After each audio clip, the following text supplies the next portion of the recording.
வணக்கம். வசந்த காலம் YouTube channel வாயிலாக ஜோதிடர் சண்முகப்பிரியன், சென்னை அடையாறிலிருந்து. நமக்கு இப்போ செப்டம்பர் மாதம் 2024 இருக்கோம். இப்போ நான் இது வீடியோ ரெக்கார்ட் பண்ணுற நேரத்தில் இன்னொரு 4 நாளில் நமக்கு விநாயகர் சதுர்த்தி வருது. வருடத்திற்கு ஒரு முறை வரக்கூடிய விநாயகர் சதுர்த்தி. அதற்கு எல்லாமே இப்போவே நம்ம தயாராகிருப்போம். இப்போவே நம்ம அதற்கான விஷயங்கள்லாம் ஆயத்த பணியில் இருப்போம். விநாயகர் சதுர்த்தினாலே வீட்டில் எப்பயுமே கொண்டாட்டம் தான்.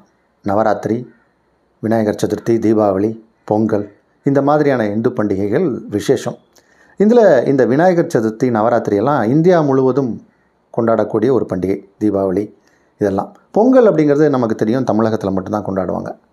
இப்போ இந்த மாதிரியாக இந்த பண்டிகையில் இந்த விநாயகருக்கு என்ன அவ்வளோ ஒரு முக்கியத்துவம், என்ன விசேஷம் அப்படின்னா, இந்த மாற்று முகம் கொண்ட தெய்வங்கள் அப்படின்னு நம்ம பார்த்தோம்னா நிறைய பேர் வருவாங்க. ஆஞ்சநேயர் மாற்று முகம் கொண்ட தெய்வம், பிரித்தியங்கரா, வாராகி, சரபேஸ்வரர், இந்த மாதிரி நம்ம மாற்றுமுகம், வாராகி, ஹைகிரீவர், இந்த மாதிரி நம்ம மாற்றுமுகம் கொண்ட தெய்வங்களை சொல்லிக்கிட்டே போகலாம்.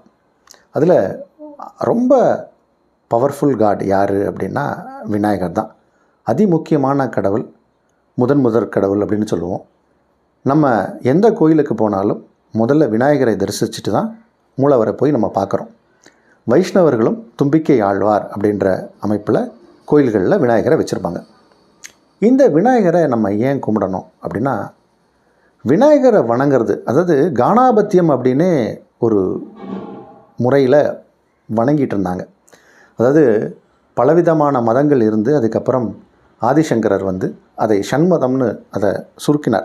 அந்த ஷண்மதம்னு சொல்லக்கூடிய மதங்களில் ஒன்று காணாபத்தியம், அதாவது கணபதி உபாசனைனே இருக்குது. அப்போ இந்த கணபதியை நம்ம வணங்கினோம்னா நம்மளால் ஜெயிக்க முடியும். கணபதி ஒரு முக்கியமான கடவுள். பல வெற்றியை நீங்கள் பெற முடியும். இது நான் என்னுடைய அனுபவத்தில் நான் பார்த்த விஷயம். எனக்கும், அதாவது ஜோதிடராக இருந்தால் கூட ஜோதிடருக்கும் சில இடங்களில் சில பிரச்சனைகள் போகும். வாழ்க்கையில் சில விஷயங்களை கடந்து தான் போகும். அந்த மாதிரி நான் ஒரு சில பிரச்சனைகளில் இருந்தபோது இந்த கணபதியை தான் நான் வணங்கினேன். இந்த கணபதியை வணங்குறதுக்கு சில விஷயங்கள் இருக்குது. தொடர்ந்து நான் 21 நாள் என் வீட்டுக்கு அருகாமையில் இருக்கக்கூடிய கணபதி கோயிலுக்கு தொடர்ந்து 21 நாள் போவேன். 21 முறை வந்துட்டு இருந்தேன். இந்த மாதிரி நான் பண்ணிக்கிட்டு இருக்கும்போது எனக்கு திடீர்னு ஒரு அமைப்பில் எனக்கு சில மாற்றங்கள்லாம் தெரிய ஆரம்பித்தது. அதற்கான சில மந்திரங்கள்லாம் இருக்குது. கணபதியை எப்படி வணங்கலாம் அப்படின்னா, இன்றைக்கி கிராம கோயில்களெல்லாம் பார்த்துருப்பீங்க. கிராம தேவதைகள், கிராம கோயில்கள்லாம் இந்த சுவாமி வந்துச்சு அப்படின்னு சொல்லுவாங்க. சில தெய்வங்கள், கிராம தெய்வங்கள்லாம் டக்குன்னு உபாசனை ஆகி டக்குன்னு அப்படி அவங்களுக்கு ஒரு அருள் வந்துடும். அருள் ஆட ஆரம்பிச்சிடுவாங்க, அப்படியே பண்ணுவாங்க. இது நம்ம அடிக்கடி கிராமங்களில் பார்க்கலாம். பல பெரிய தெய்வங்களும் இந்த மாதிரி வந்ததெல்லாம் உண்டு. ஆனால் எங்கேயாவது கணபதி வந்தார், கணபதி சாமி ஆடினார், விநாயகர் சாமி ஆடினார்னு நீங்கள் கேட்டிங்கன்னா பார்த்துருக்க முடியாது. ஆனால் லகுவில் வசமாகக்கூடிய கணபதி விநாயகர். அதனால தான் நம்ம எந்த பூஜை பண்ணாலும் மஞ்சள் பிள்ளையார்னு பிடிச்சு வைக்கிறோம். இந்த மஞ்சள் பிள்ளையார் மஞ்சளில் ஆவாகனம் ஆகிடுவார், அதில் வந்துடுவார். இன்றைக்கி விநாயகர் சதுர்த்தின்னு எடுத்திங்கன்னா நம்ம இஷ்டம் போல் எல்லா வடிவிலையும் விநாயகரை வச்சுருக்கோம். கிரிக்கெட் பிள்ளையார், கிரிக்கெட் ஆடுற மாதிரி பிள்ளையார் இருக்கார். படுத்துக்கிட்டு இருப்பார் ஒரு பிள்ளையார். டான்ஸ் ஆடுற மாதிரி பிள்ளையார். அது மாதிரி நமக்கு பிடித்தமான உருவத்திலலாம் பிள்ளையாரை வைத்து இன்றைக்கி வணங்கக்கூடிய ஒரு முறைன்னு இருக்குது.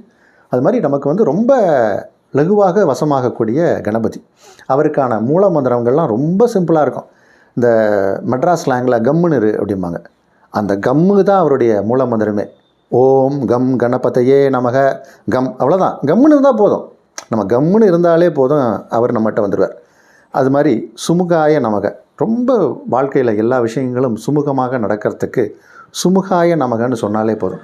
தினம் சுமுகாய நமக, சுமுகாய நமக, சுமுகாய நமகன்னு சொன்னால் போதும், கணபதி வசமாயாடுவார்.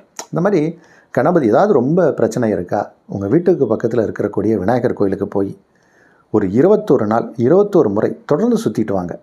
உங்களுடைய பிரச்சனைகள் தீர்வு கண்டிப்பாக கிடைக்கும். இதை நான் என்னுடைய அனுபவபூர்வமாக பார்த்து பல பேருக்கு இதை இன்றைக்கி வரைக்கும் நான் சொல்லிக்கிட்டு இருக்கேன். எனக்கு என்னுடைய குருமார்கள் சொன்ன ஒரு விஷயந்தான் இது.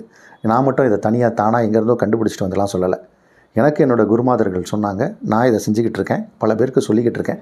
ஏன்னா நம்மளுடைய அனுபவம் மற்றவர்களுக்கும் இருக்கணும்.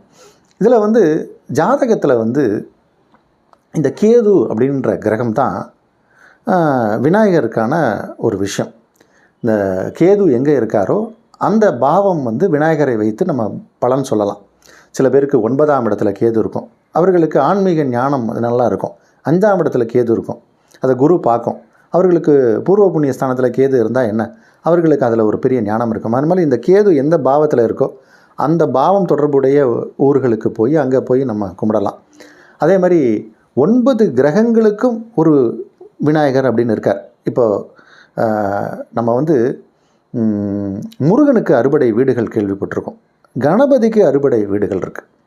இந்த மாதிரி விருத்தாச்சலத்தில் ஆலத்து பிள்ளையார்னு இருக்கார், அவர் ஒரு அறுபடை ஒரு விநாயகரில் ஒருத்தர். அப்போ அந்த ஆலத்துக்குள்ளே இருக்கக்கூடிய விநாயகர் அப்போ நம்ம போய் பார்த்தோம்னா நம்ம ஜாதகத்தில் கும்பத்தில் கேது இருந்தால் அந்த கோயிலுக்கு போய் கும்பிடலாம்.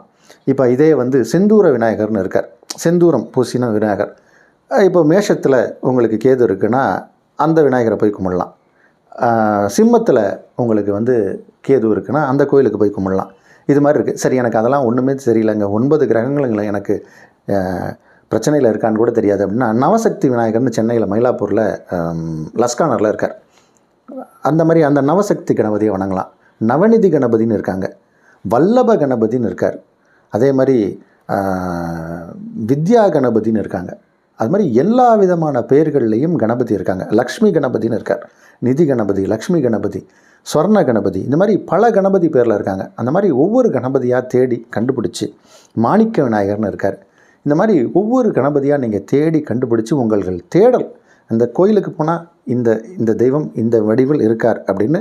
இப்போ வந்து வலம்புரி விநாயகர் இருப்பாங்க, இப்போ அது மாதிரி நம்ம பிள்ளையார்பட்டி விநாயகர், அந்த மாதிரி ஒவ்வொரு விநாயகரையும் நம்ம கற்பக விநாயகர், இந்த மாதிரி நம்ம சொல்லிகிட்டே போகலாம். அதே மாதிரி நர்தன விநாயகர் இருக்காங்க, ஆய கலைகள் உங்களுக்கு சித்தியாகணும். இப்போ நடராஜர் டான்ஸ் ஆடுற மாதிரி இவரும் டான்ஸ் ஆடிட்டு இருப்பார், நர்தன விநாயகர். அப்போ நம்ம டான்ஸில் நல்லா வரணும்னா அந்த விநாயகரை போய் கும்பிடலாம். இந்த விநாயகரை வசப்படுத்துவதற்கு இன்னொரு முறை இருக்குது. இப்போ விநாயகர் சதுர்த்தி வருது, 21 விதமான பக்ஷணங்கள் செய்து அவருக்கு வழிபடலாம்.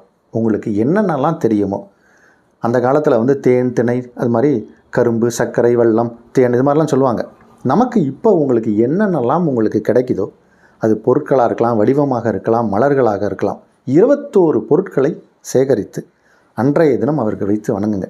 இந்த 21 அப்படிங்கிற இந்த நம்பரை நமக்கு யார் சொன்னா அப்படின்னா அருணகிரிநாதர் தான் சொன்னார். அருணகிரிநாதர் வந்து திருப்புகழ் பாடினார், முருகன் நோக்கி தான் பாடினார்னு நீங்கள் எல்லாம் நினச்சிட்ருப்பீங்க. அவர் விநாயகர் மேலேயும் பாடியிருக்கார். அந்த விநாயகருக்கான அந்த தகவல்களில் இதெல்லாம் சொல்கிறார். நான் இத்தனை விதமான பொருட்களை வைத்து வணங்கியிருக்கேன், அதனால தான் முருகனுடைய அருளால் பாடுகிறேன், விநாயகர் அதற்கு முன்னாடியே விநாயகரை வணங்குகிறேன் அப்படின்னு அவருக்கு அதற்கு ஒரு பதம் சொல்லுவார். அதனால் அருணகிரிநாதர் சந்த தமிழில் பாடினார். அவர் சொன்ன அந்த 21 விஷயத்தை தான் நம்ம எடுத்து பண்ணுறோம். இதை பண்ணுவதால் நம்மளும் வாழ்க்கையில் பெருசாக வரலாம். நமக்கு வந்து 21 மலர்கள் இருக்குது, 21 இலைகள் இருக்குது, 21 விதமான பொருட்கள் இருக்குது, அதெல்லாம் நம்ம வைக்கலாம். ஆனால் நமக்கு என்ன கிடைக்குதோ, இன்றைக்கி உங்களால் செய்ய முடியும் இந்த விஷயங்களை, பூக்கள் எவ்வளோ கிடைக்குதோ அதை எடுத்துக்கோங்க, பக்ஷணங்கள் எவ்வளோ கிடைக்குதோ எடுத்துக்கோங்க.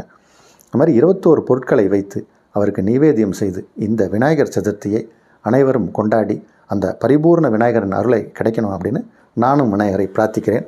இதுபோல் இன்னொரு தகவலோடு உங்களை வந்து சந்திக்கிறேன்.